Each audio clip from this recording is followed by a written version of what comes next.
Good afternoon, and how the devil are you?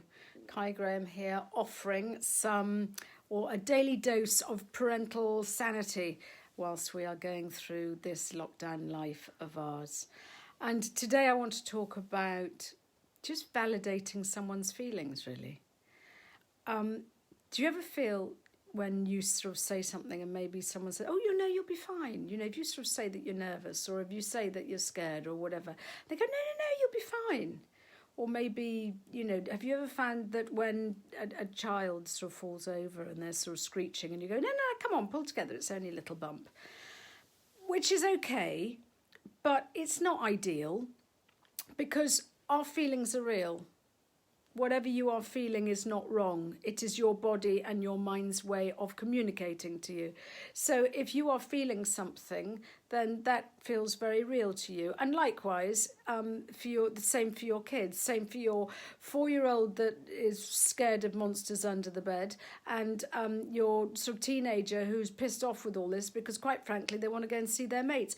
All these feelings are real. So what we need to start doing, if we're not doing it already, is validating those feelings. And by that, I mean acknowledging how someone's feeling, acknowledging what they're saying, and talking to them about it. And it's a bit like, I don't want to go to bed because there's monsters under my bed. Yeah, right. Okay, how do we tackle this? And it's, I hear that you're struggling a bit. I hear maybe it's just because you don't really want to go to bed right now. But let's just see. No, there's no monsters under the bed. But if there were, what would you call them? Because I think what that's really doing is addressing what the bigger thing, the bigger picture. And likewise, when our teenagers are getting cross and, just 8-9 weeks in, it's can we just not get back to normal now, please? My social life has been decimated. I'm really sick to death with this homeschooling lark, and I really can't cope with being under the same roof as my blooming parents at the minute. And rather than, we're all in the same boat, just get on with it, it's a matter of going, yeah, I hear you, it sucks, doesn't it? Because when someone validates how we feel, it makes us feel valued. And likewise for you. If you're feeling whatever way, speak to someone so that they validate those feelings. And if not, validate them yourself, for goodness sake, rather than I just can't think about this now, or I'm just being silly and I need to pull myself out of it. No, be kind to yourself and go, yeah, actually, there are reasons why I'm feeling like this. There are reasons why I am a bit sort of, overwhelmed or panicky or nervous or elated or happy or hopeful. There's all the other side of it as well. But the thing is what we tend to do is we tend to dismiss feelings as if no, come on, you should know better than that. And that's not really very fair on anyone, because our minds are problem-solving sort of machines.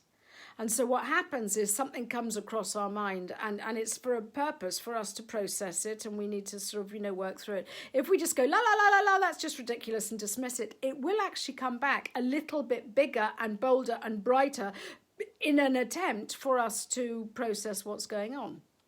So have a think about what's going on. If emotions are a bit fractured at home with whoever, maybe stop and think and say, okay, well, let's look at this a different way. Let's just help them out here, and let's just acknowledge. We don't have to problem solve. We don't have to sort it all out. We don't have to say either, there, pull yourself together because it's just the way it is. We can go, yeah, do you know what? Yeah, I hear you. This really, do you want to talk about it? No, I just wanted to have a moan. Thank you very much. Great, fine, let's move on. But it's worth just acknowledging how someone's feeling, because those feelings really are very, very real. And when we feel heard, when we feel, it makes us feel valued. And I think as parents, we often try and solve things for our kids, and we often don't want our children to be upset or worried or hurt or sad, so we try and dismiss it and push those feelings away. No, you'll be fine. Come on, let's go do something that makes you happy, which distraction can work sometimes. but it also doesn't help all the time. And it's very often wise just to go, come on, let's just sit, whatever, you're not going to sort of get, I was going to sort of say curl up and on the sofa and have a hug. You're not going to get that from a teenager all the time. But a young child might just want a bit of reassurance, and an older child will want to be heard. And if you get a hug out of them, bravo, lucky you. So just acknowledge someone's feelings, because when that starts happening, your own feelings will be validated by them in return, because they'll know what it feels like. So I hope that makes sense. And I shall see you, look at my lovely little whatever hat, and I shall see you tomorrow, another day, another hat. Much love, and I'll speak to you soon. Bye-bye.